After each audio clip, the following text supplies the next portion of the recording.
grace is washing over me and calling me your own. Your own.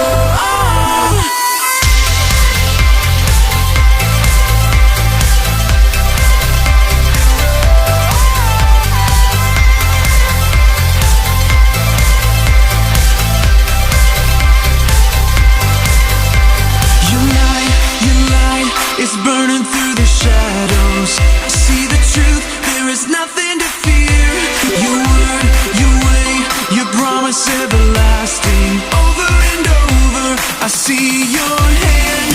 Higher than the sky, your love is deeper than the sea. Your grace is washing over me and calling me your own. Your own. Your name, a tower in the battle. You are here, we have nothing to fear. Your voice, my river in the desert. Over and over, I see your hand. Higher than the sky, your love is deeper than the sea. Your grace is washing over me and calling me your own. Your own.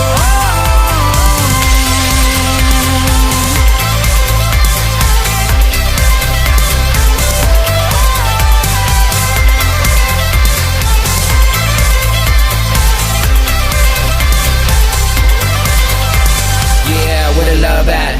Picture these words, that's a Snapchat. Boomerang with the praise in the right back. Man, we hide in the sky, no turn back. If it be our last night, leave it all here. No fear, be clear, this is your year. Let go of anything that isn't God's steer. Visine with a dream, and it's so clear. Yeah, so clear. And you know wherever you go, I'ma stick close, they gon' think we a duo. Bond so tight, hug it out like a sumo. And I never think twice, you the boss of my life, no, you go.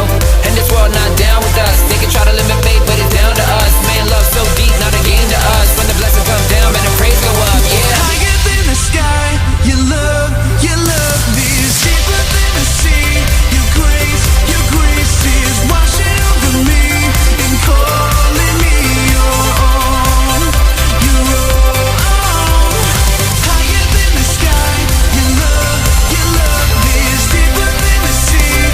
Your grace is washing over me and calling me your own.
Today I'm going to tell you the story of John.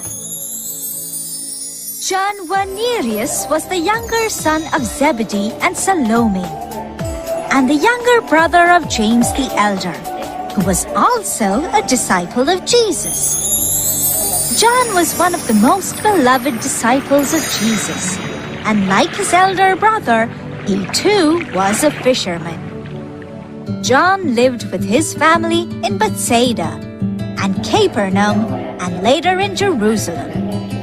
He went around the world preaching his master's doctrines and also went and preached in the churches of Asia Minor. After John became a disciple to Jesus, he wrote the Gospels of John 1, John 2, John 3, and Revelations.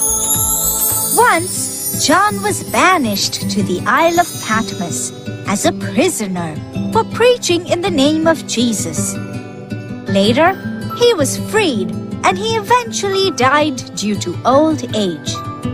John was not only a man of action, but he was also very ambitious and held no tolerance for unfair or selfish people.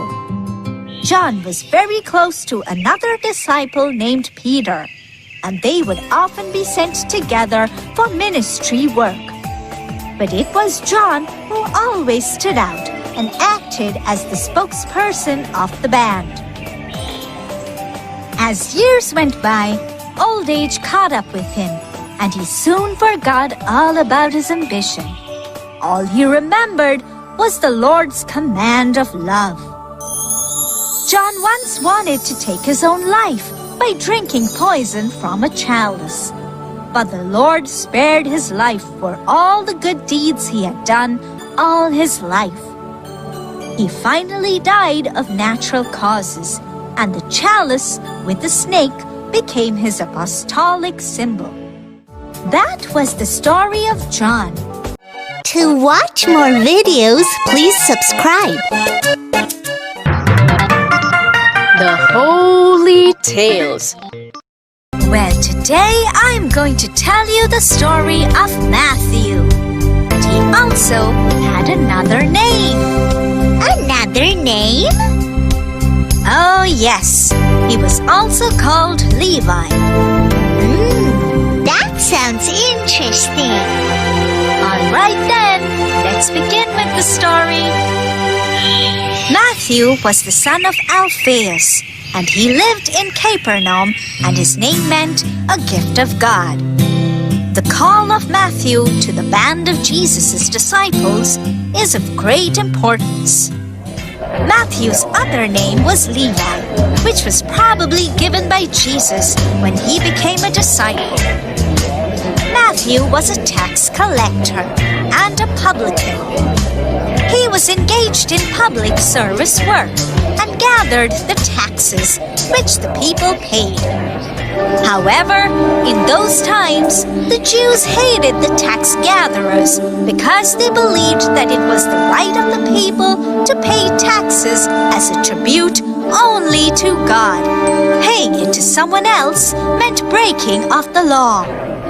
The Jews hated the tax gatherers not only for this religious reason, but also because they were very unjust and unfair towards them. The Jews regarded these tax collectors nothing less than criminals.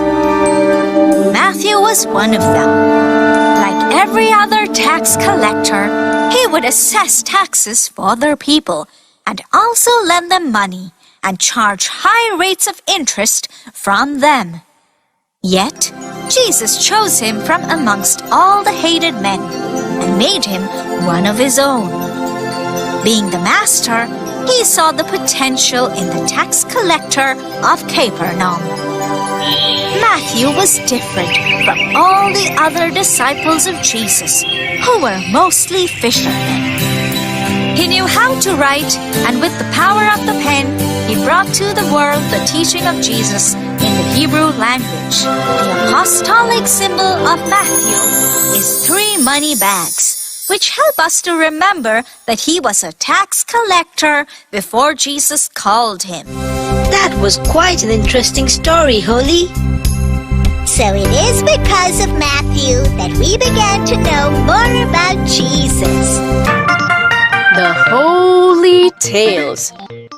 Today's story is about Simon the Zealot. Zealot? Who's a zealot? Let's listen to the story and find out. The Zealots were one of the little-known followers of Jesus, who were also known as the Canaanites or Zealots. The Zealots also lived in Galilee, and Simon the Zealot was one of them. The Zealots were fanatical Jewish nationalists who completely disregarded the suffering and struggle involved for what they regarded as the purity of their faith. The Zealots had immense hatred for the Romans, and it was this hate that destroyed the city of Jerusalem. Josephus records that the Zealots were reckless people and were zealous in good practices. Not much personal information is known about Simon the Zealot. But from the background of the Zealots, one can understand that he was a fanatical nationalist. He had immense devotion to the law and bitter hatred for people who dared to compromise with Rome. Yet, Simon emerged as a man of faith. He gave up all his hatred for the faith he had in his master and the love he was willing to share with the fellow disciples, and especially Matthew, the Roman tax collector. There was a time when Simon the Zealot would have killed anyone in loyalty to Israel. He became a man who understood that God will accept no forced service. Simon the Zealot, too, died as a martyr, and his apostolic symbol is a fish lying on a Bible, which indicates that he was a fisherman who later became a fisher of men through preaching.